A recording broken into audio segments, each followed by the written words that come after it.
Pour ce que l'Esprit veut nous donner ce matin, je vais vous inviter à tourner dans les Proverbes au chapitre 3. Chapitre 3, on va lire deux versets, le verset 11 et le verset 12. Dans le livre des Proverbes, chapitre 3. Livre juste après les psaumes.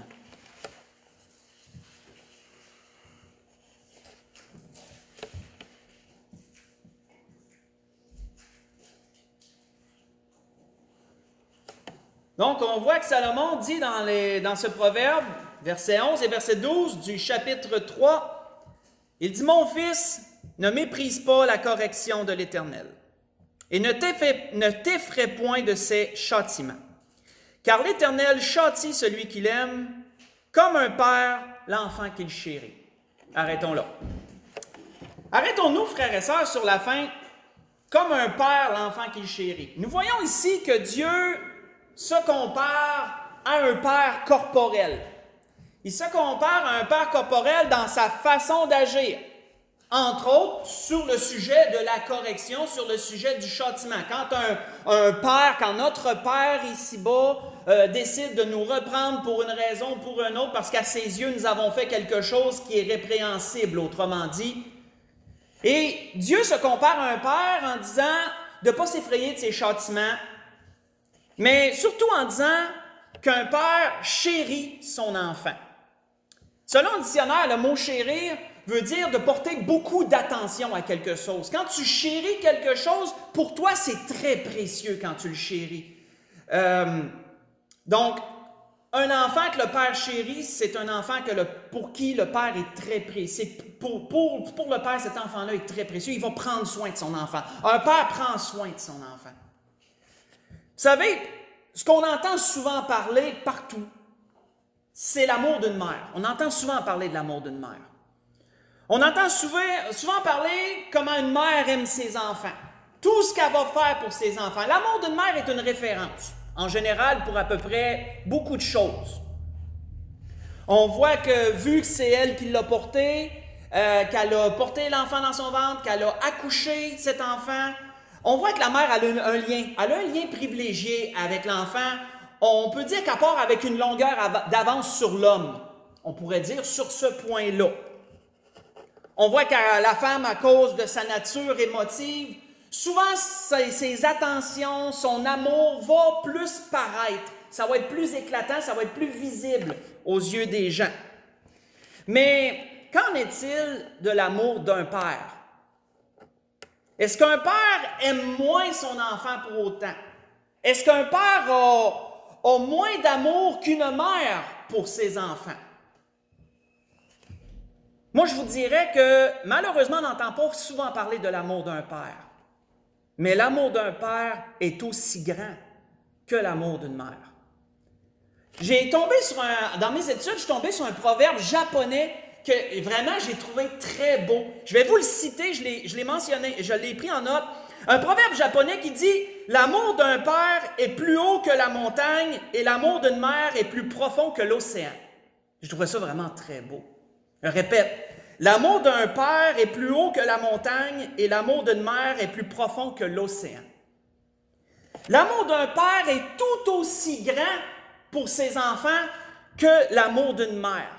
Sauf que l'amour d'un père ne sera pas toujours exprimé de la même façon que l'amour d'une mère, parce que un homme et une femme sont différents dans leur nature, dans leur façon d'agir, d'exprimer, etc. Ils sont différents, mais tous deux peuvent avoir un amour aussi grand pour leurs enfants sur différents niveaux.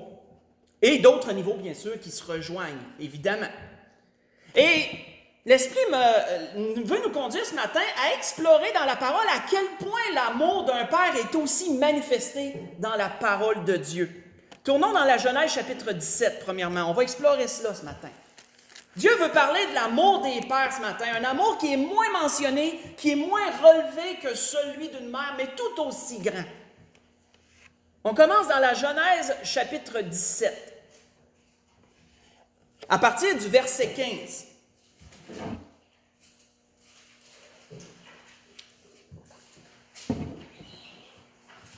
Dans la Genèse, chapitre 17, à partir du verset 15, on se transporte au temps d'Abraham et nous savons qu'Abraham et Sarah ont eu, je dirais, de grosses épreuves. Entre autres, lorsque Dieu leur a promis un enfant, Sarah qui était stérile, vous connaissez cette portion de l'histoire de ces deux personnes. Sarah étant stérile, elle ne pouvait plus, autrement dit, avoir d'enfant, c'est ce que veut dire le mot stérile, elle n'était plus capable, son corps, pour une raison quelconque, ne permettait pas qu'elle puisse porter un enfant.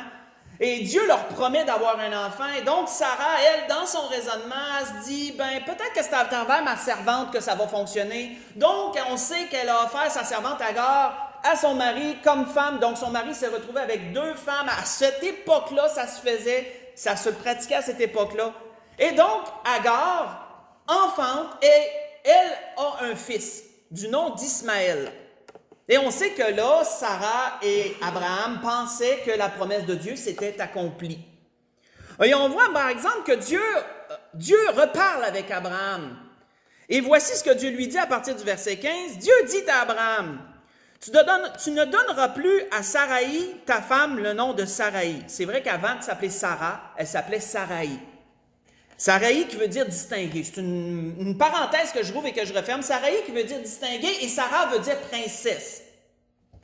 Sarah veut dire princesse. C'est ce que le mot veut dire. Donc, elle ne sera plus Saraï, elle devient Sarah. Ensuite, il dit au verset 16, je la bénirai et je te donnerai d'elle un fils. Voyez-vous que là, Dieu met le point plus spécifique. Il dit, c'est de elle que je vais te donner un fils. Je la bénirai et elle deviendra des nations. Des rois de peuples sortiront d'elle. Abraham tomba sur sa face. Il rit et dit en son cœur, naîtra-t-il un fils à un homme de 100 ans? Quand la Bible nous dit qu'Abraham rit, il ne s'est pas moqué de Dieu, là, absolument pas. C'est que dans son cœur, ça l'a paru vraiment comme extraordinaire, puis il s'est dit, ça se peut-tu qu'un fils naisse d'un homme qui a 100 ans d'âge? Autrement dit. Et Sarah, âgée de 90 ans, enfantera-t-elle? Et Abraham dit à Dieu, « Oh, qu'Ismaël vive devant ta face! » Parce que là, Abraham vient de décliquer. Qu'est-ce qui va se passer avec mon premier fils? Qu'est-ce qui va se passer avec lui que j'ai déjà? Et là, on voit qu'il intercède auprès de Dieu. Il implore déjà Dieu. Il dit, « Hey, merci de me donner un deuxième fils, m'en promets un autre. Mais lui, là, que j'ai déjà, lui, qu'est-ce que tu vas faire avec lui? Je te prie qu'il vive devant ta face. Autrement dit, je te prie d'en prendre soin. Je te prie de le bénir. Je te prie de pourvoir à lui aussi, là. » Parce que pour un père, ses enfants, c'est important. Il n'en laissera pas un plus que l'autre. On voit qu'il est dit par la suite, Dieu dit, certainement, Sarah, ta femme, t'enfantera un fils. Et tu l'appelleras du nom d'Isaac. J'établirai mon alliance avec lui, comme une alliance perpétuelle pour sa postérité après lui. Mais voyons ce que Dieu dit. À l'égard d'Ismaël, je t'ai exaucé. Voyez-vous que, est-ce que Dieu l'aurait fait de toute façon? La Bible ne le dit pas. Mais parce qu'Abraham a intercédé pour son fils, puis il dit, mon fils, il est précieux, Ismaël, prends-en soin lui aussi. Et Dieu dit, à cet égard, je t'ai exaucé. Donc, considère que c'est chose faite. Considère que je vais en prendre soin de cet enfant-là. Je vais le bénir lui aussi. Voici, je le bénirai, dit Dieu. Je le rendrai fécond et je le multiplierai à l'extrême. Il engendrera 12 princes et je ferai de lui une grande nation. Et on peut dire que Dieu n'a pas menti parce qu'Ismaël est le père des Arabes. C'est l'ancêtre de la nation arabe. Donc, quand on regarde à quel point ils sont nombreux sur la terre, on voit que Dieu n'a pas menti dans ce qu'il avait promis. Il dit, j'établirai mon alliance avec Isaac, que Sarah t'enfantera à cette époque-ci de l'année prochaine. Et comme nous le savons, Isaac, lui, est le père de la nation hébreu. Donc, juif et arabe, issus d'un même homme, Abraham. Et si on continue, si on saute de chapitre, et on va dans le chapitre 21, on va voir d'autres choses à partir du verset 9. Dans le chapitre 21, à partir du verset 9, nous voyons Abraham intercéder pour son premier fils parce qu'il ne veut pas qu'il manque de rien. Il ne veut pas qu'il soit négligé, celui-là, pour un autre qui est à venir. Dans le chapitre 21, Isaac naît. Isaac est né. Sarah, elle enfante. Même dans sa vieillesse, parce que pour Dieu, il n'y a rien d'impossible, cette femme-là enfante un fils. Dieu permet que son corps puisse porter un enfant, même dans un âge très avancé. Et elle met au monde Isaac.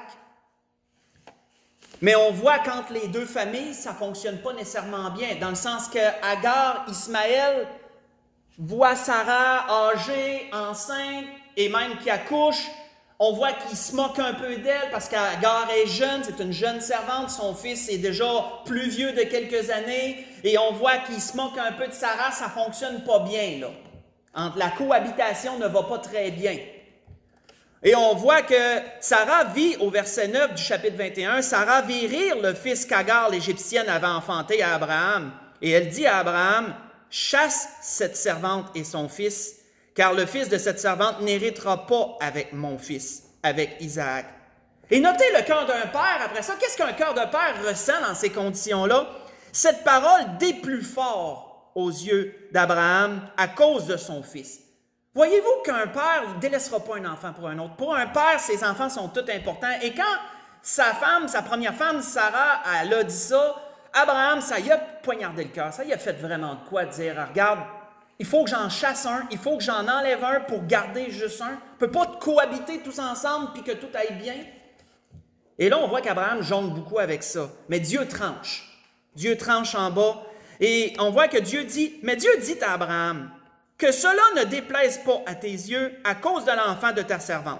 Accorde à Sarah tout ce qu'elle te demandera, car c'est d'Isaac que sortira une postérité qui te sera propre. Dieu tranche et Dieu dit, écoute, Sarah, et renvoie Agar, renvoie Ismaël. Mais Dieu réitère sa promesse. Il dit, je ferai aussi une nation du fils de ta servante, car il est de ta postérité. Et Dieu lui rappelle, je t'ai déjà dit que j'en prendrai soin, inquiète-toi pas.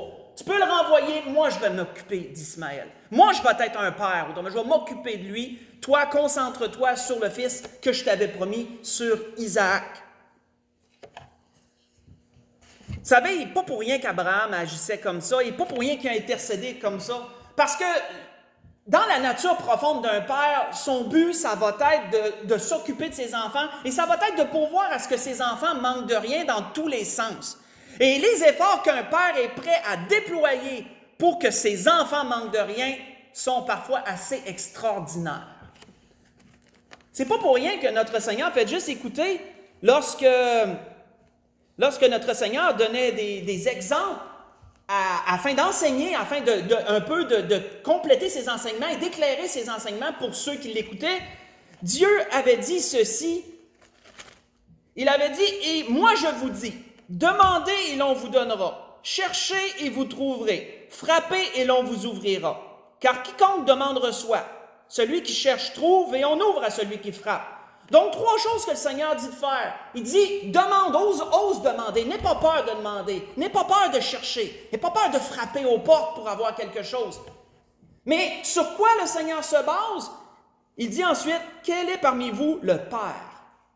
Et là, il revient à la nature profonde d'un père corporel. Il dit, quel est parmi vous le père qui donnera une pierre à son fils s'il lui demande du pain? Ou s'il demande un poisson, lui donnera-t-il un serpent au lieu d'un poisson? Ou s'il demande un œuf, lui donnera-t-il un scorpion? Disait le Seigneur. Voyez ça dans Luc chapitre 11, j'ai lu du verset 9 au verset 12. Le Seigneur, on voit qu'à travers cet enseignement, appuyait quoi? Il appuyait sur la nature profonde d'un père corporel. Et le Seigneur mettait le doigt sur ce fait qu'un père va chercher à prendre soin de ses enfants, peu importe les besoins, il va chercher à les combler autant que faire se peut. Il va dépenser effort, temps, sans compter, pour aller dans ce sens, parce que c'est un père. C'est la nature d'un père. Si on tourne dans 2 Samuel 18, allons dans un autre endroit, 2 Samuel chapitre 18.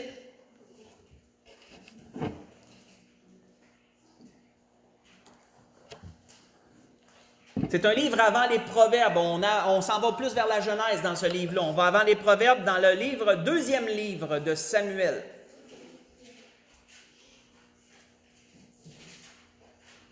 Deuxième livre de Samuel, chapitre 18. On va dans une autre circonstance, dans une circonstance d'un roi. Voilà, une situation à propos d'un roi qui s'appelle David. 2 Samuel 18, on va lire le verset 5 premièrement, et ensuite on va sauter à d'autres versets. 2 Samuel 18 à partir du verset 5. On lit le verset 5. On voit que le roi donna cet ordre à Joab, qui était son chef d'armée, à Abishai et à Itaï. Il dit, pour l'amour de moi, doucement avec le jeune Absalom. Et tout le peuple entendit l'ordre du roi à tous les chefs au sujet d'Absalom. Mais dans le contexte, on a un roi du nom de David qui a eu beaucoup de fils. Il y a eu plusieurs fils, David. Et on voit qu'Absalom, l'un de ses fils, a tué l'un de ses frères. Il a tué un de ses frères qui s'appelait Amnon. Pour des raisons quelconques, là, je ne veux pas trop m'écarter dans l'histoire. On voit que lorsqu'il a tué son frère Amnon, David, ça lui a fait vraiment de la peine qu'un de ses fils tue un autre de ses fils, bien sûr. Donc, Absalom a dû s'enfuir parce que la colère de David était grande envers son fils Absalom pour qu'est-ce qu'il avait fait. Et on voit qu'après un certain temps, David pardonne à Absalom et lui permet de revenir auprès de lui. Ça a été un peu long, mais on voit qu'un père passe par-dessus certaines choses. Il a passé par-dessus ça, il a permis à Absalom de revenir auprès de lui. Mais là, Absalom, lui, pour une raison que la Bible ne nous dit pas, décide de prendre le trône de son père. Il décide d'usurper le trône de son père et de chasser son père du royaume et de prendre sa place sur le trône. Donc, Absalom complote, prépare les choses et il réussit à s'acoquiner, à savoir à lui les bonnes personnes au placé, et il réussit à renverser son père et David doit fuir loin de son fils. Mais avant cela, il y a une guerre entre les deux clans. Il y a une guerre entre ceux qui sont pour Absalom et entre ceux qui sont pour David. On voit entre-temps. Il y a une guerre entre les deux.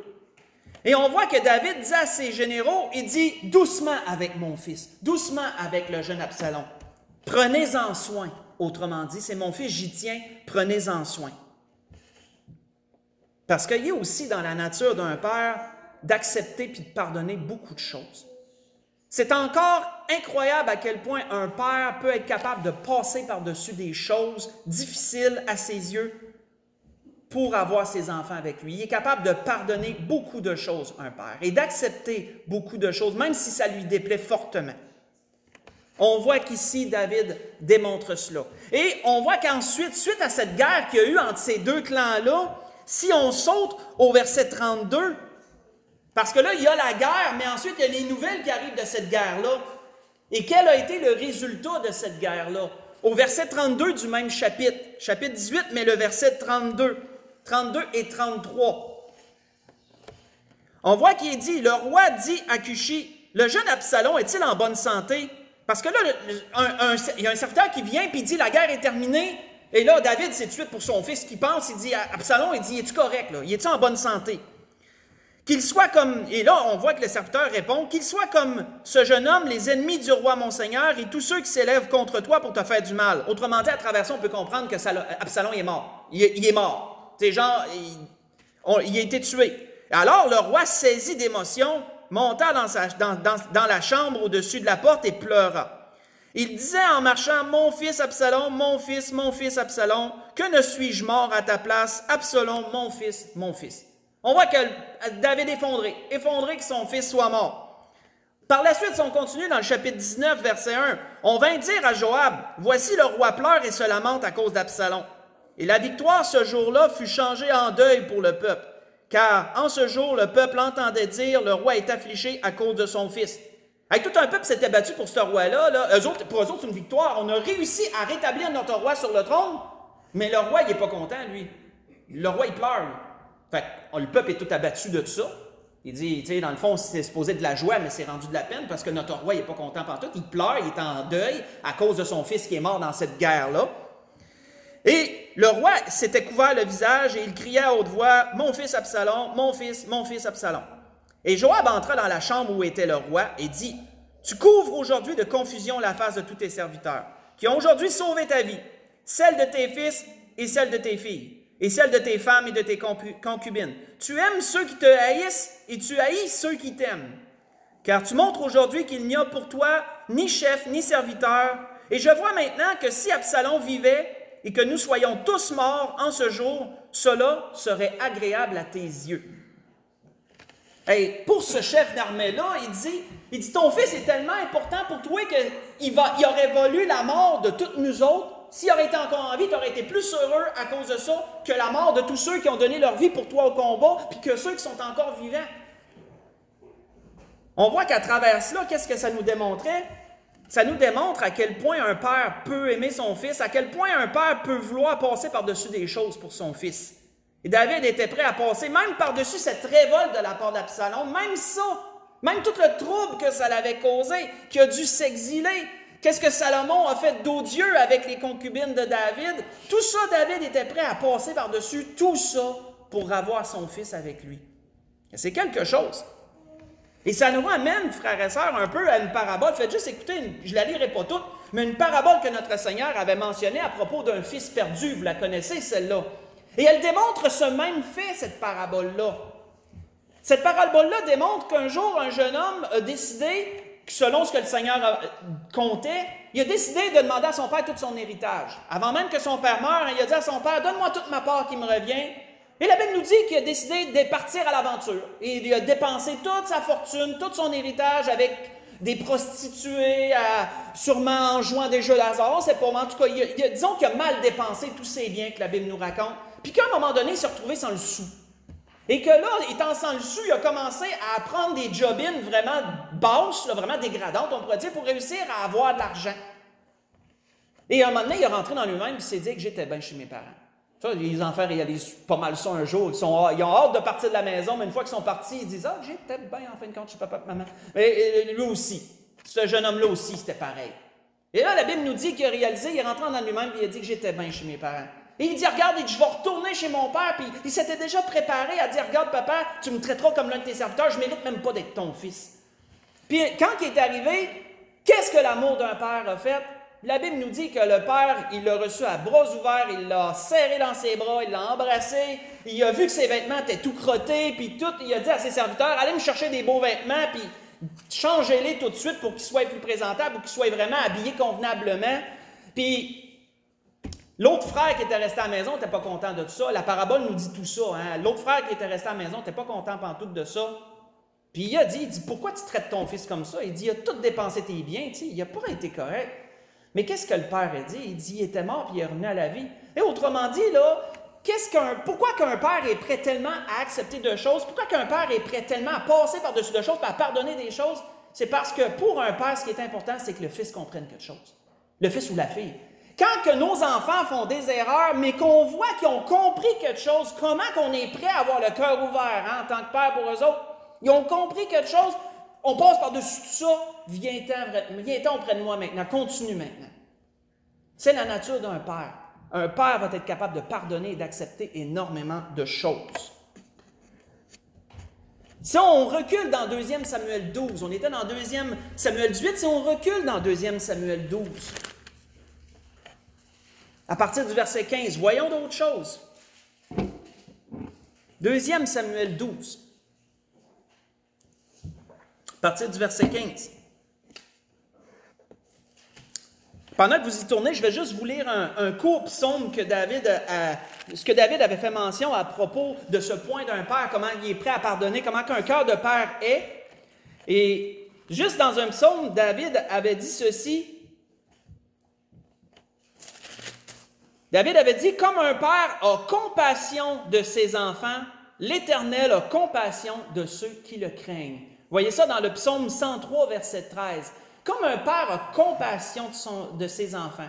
Savez-vous c'est quoi la compassion, selon le dictionnaire? La compassion, c'est d'être capable de souffrir avec quelqu'un qui souffre. C'est de comprendre les souffrances. C'est d'essayer de se mettre un peu dans sa place, puis d'essayer de vivre ça un peu. Comment il peut souffrir?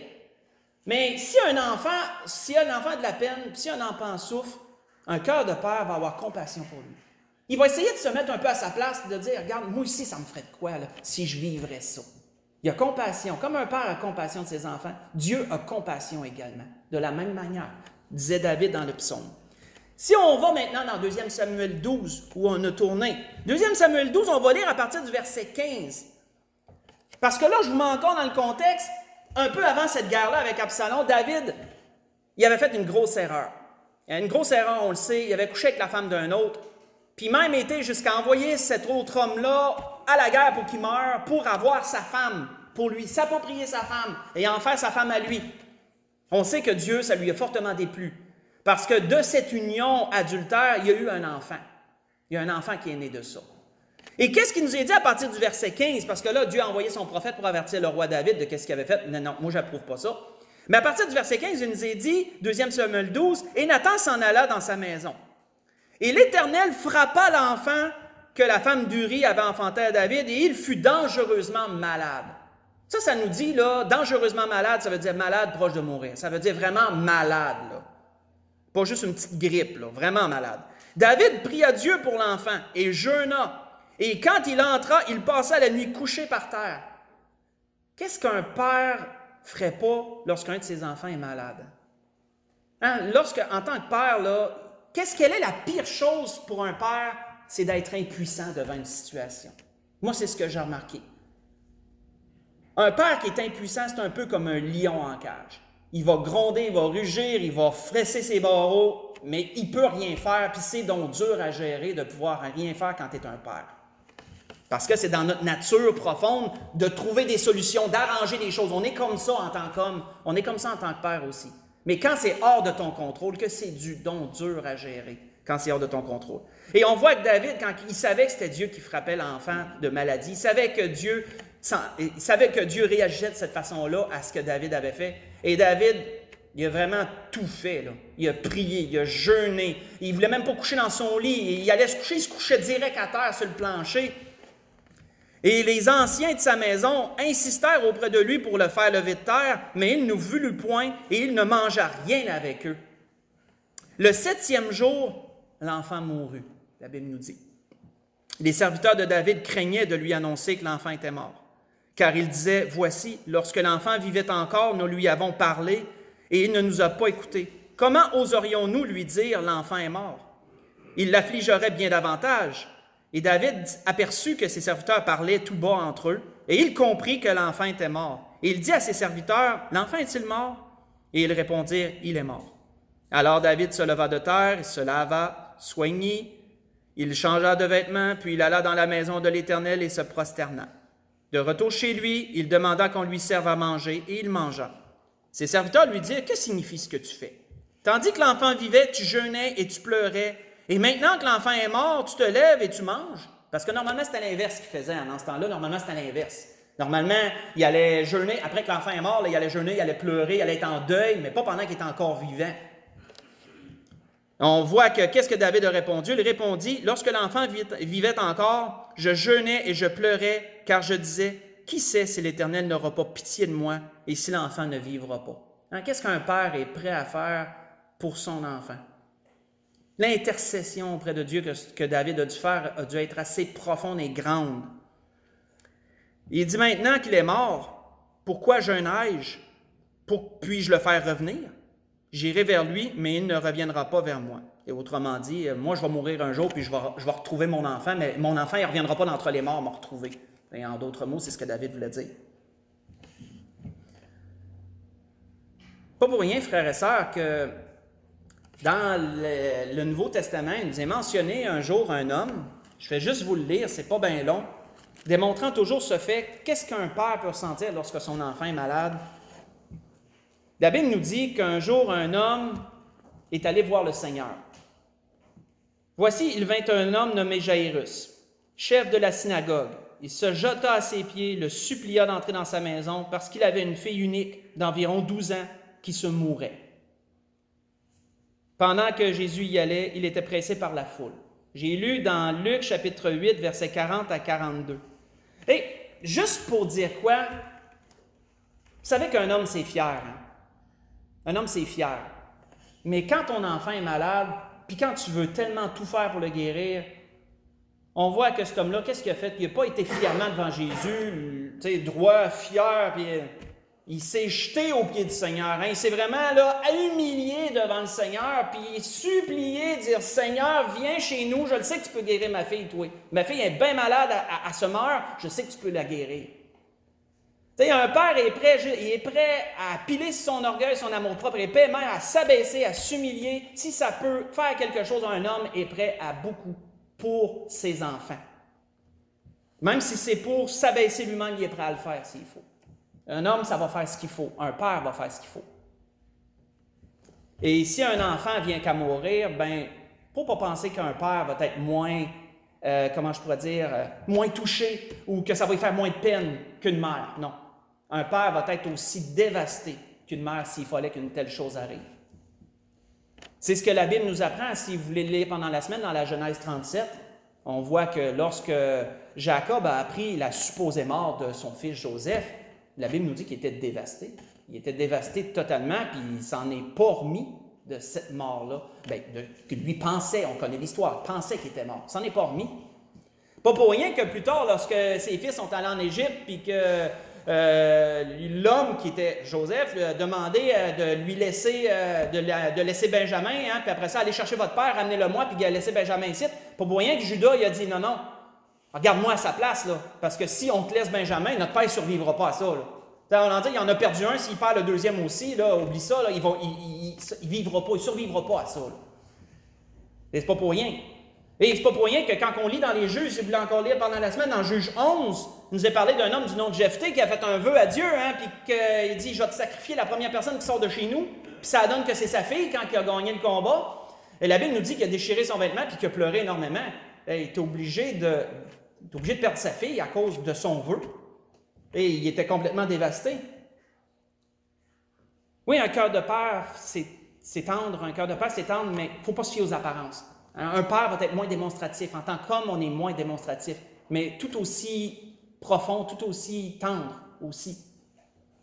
On voit que comment l'amour d'un père peut être reconnu, lorsqu'un des enfants reconnaissent leur père de cette façon-là, quand les enfants réalisent à quel point qu'un père, ça peut aimer, qu'est-ce qu'un père peut devenir pour ses enfants? Je vais juste vous lire un proverbe, puis c'est comme s'il m'apparaissait pour la première fois, ce proverbe-là. C'est dans le proverbe 17, verset 6, je vais vous le lire. Ça dit, les enfants des enfants sont la couronne des vieillards. Hein, autrement dit, quand tu es un grand-parent, là, t'es-tu fier? Hein? T'es-tu fier d'avoir des petits-enfants, puis même des arrière-petits-enfants? C'est une grande fierté. C'est la couronne des vieillards. Mais il est dit, et les pères sont la gloire de leurs enfants. Ça, c'est quelque chose.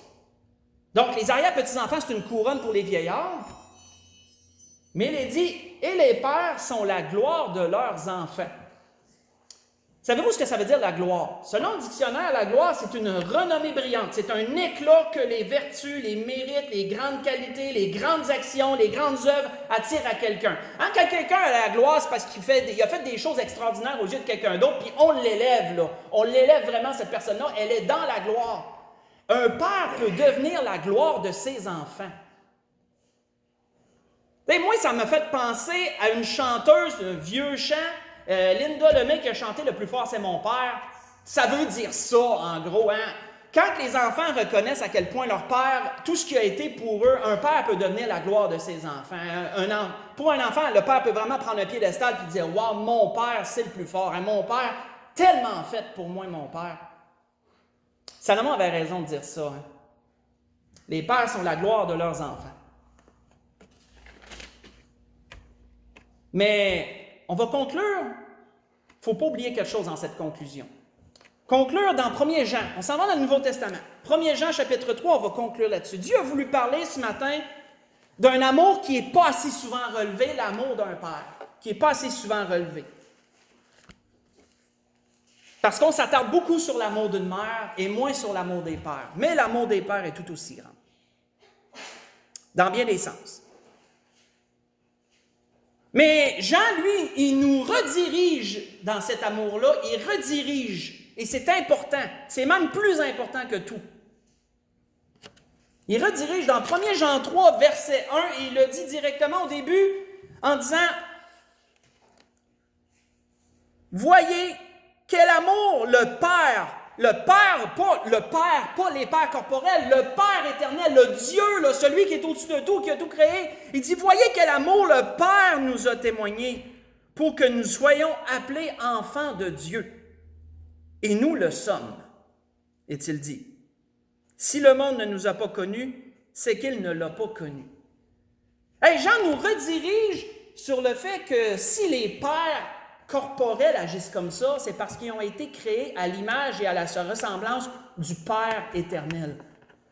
Si les pères corporels, nos pères ici-bas, sont si, si attentionnés envers leurs enfants, s'ils veulent qu'ils manquent de rien, s'ils sont prêts à pardonner, à accepter beaucoup pour leurs enfants, s'ils sont prêts même qu'ils sont prêts à tout faire quand ils sont malades, etc., c'est parce qu'ils retiennent ça de quelqu'un. Hein? Il y a quelqu'un qui leur a transmis je dirais génétique, mais en tout cas, vous comprenez ce que je veux dire. Il y a quelqu'un qui leur a transmis tout ça, et c'est le Père. Le Père. C'est Dieu qui a transmis tout ça. Dieu peut être pour nous un Père. Il veut être pour chacun de nous un Père, dans tous les attributs qu'on a nommés. Hein, voyez quel amour le Père nous a témoigné, a-t-il dit. Pourquoi? Parce que Dieu nous a passé par-dessus tout ce que l'humanité a fait contre lui, tout ce que l'humanité lui fait encore, et il a un jour donné ce qu'il avait de plus précieux, il a donné son Fils. Il a décidé, il a permis de se séparer de son Fils unique pendant un temps, pour que son Fils unique vienne donner sa vie ici-bas, et même pendant qu'il était à la croix, Dieu a même été jusqu'à l'abandonner temporairement à la croix. Et c'est ce que Jésus avait relevé. Mon Dieu, pourquoi m'as-tu abandonné? Dieu a été jusque-là parce qu'il savait qu'il fallait que son Fils meure pour l'humanité et qu'il ne devait pas intervenir pour le sauver de cela. Il fallait que ça se passe comme ça. Pourquoi? Parce que Dieu a tant aimé le monde que la Bible nous dit. Dieu est un Père, lui aussi. Et ça, on peut oublier ça parfois. Et de quelle façon son amour a été manifesté? Si on tourne dans le chapitre suivant, 1 Jean 4, on va conclure complètement là-dessus, verset 9, à partir du verset 9 au verset 11. Comment Dieu a manifesté son amour? Jean le relève là. 1 Jean chapitre 4, verset 9 au verset 11. Jean dit, l'amour de Dieu a été manifesté envers nous, en ce que Dieu nous a envoyé son Fils unique Dieu a envoyé son Fils unique dans le monde afin que nous vivions par lui. C'est ce que l'Église annonce, c'est ce que chacun de nous, ceux qui ont connu Dieu, ceux qui sont allés vers Jésus pour l'accepter comme notre Sauveur et Seigneur, c'est ce qu'on annonce à ceux qui ne le connaissent pas encore. Jésus est venu pour sauver tous les pécheurs et ça t'inclut toi aussi. Dieu a manifesté son amour bien avant que nous naissions et il a donné son Fils. Et cette ouverture, cet accès est toujours aussi grande aujourd'hui envers lui, pour lui. Et il est dit, et cet amour consiste non point en ce que nous avons aimé Dieu, mais en ce qu'il nous a aimés et a envoyé son Fils comme victime expiatoire pour nos péchés. Et si on lit le verset 19, si on saute au verset 19, Jean dit, pour nous, nous l'aimons parce qu'il nous a aimés le premier. Ça nous manifeste aussi, frères et sœurs, qu'un père n'attendra pas nécessairement que ses enfants reconnaissent ce qu'il fait pour lui pour faire quelque chose pour eux. Hein, un père, même si ses enfants sont ingrats, jusqu'à ce qu'un jour il le soit moins, ce qu'on espère, il va quand même se donner à 110% pour eux autres. Puis lorsqu'ils vont le reconnaître, il va juste être rempli de fierté de ça. Mais jusqu'à là, il ne négligera pas quand même ses efforts pour ses enfants. Dieu est comme ça aussi. Dieu n'a pas attendu qu'on l'aime pour nous aimer. Dieu nous a aimés bien avant qu'on l'aime. Et il aime encore bien avant qu'on l'aime. La grâce que je nous souhaite à tous dans ce que l'Esprit a voulu nous donner ce matin, c'est qu'on soit plus reconnaissant envers nos parents, envers nos pères. Si vous avez encore la chance d'avoir un père qui est vivant, soyez reconnaissant envers votre père. Parce que s'il ne le démontre pas, sans doute qu'il vous aime de la même façon que les Écritures nous l'ont démontré. Et si vous le reconnaissez, bien tant mieux. C'est bon de continuer comme ça. Mais souvenons-nous que surtout un père vient d'un père. Puis le père, c'est Dieu. Et que Dieu veut être un père pour nous. Souvenons-nous comment il a donné son Fils pour ça et que l'accès est toujours encore là aujourd'hui pour ceux qui désiraient que Dieu devienne leur père personnel. C'était ce que l'Esprit voulait nous donner ce matin. On peut se lever pour un dernier cantique.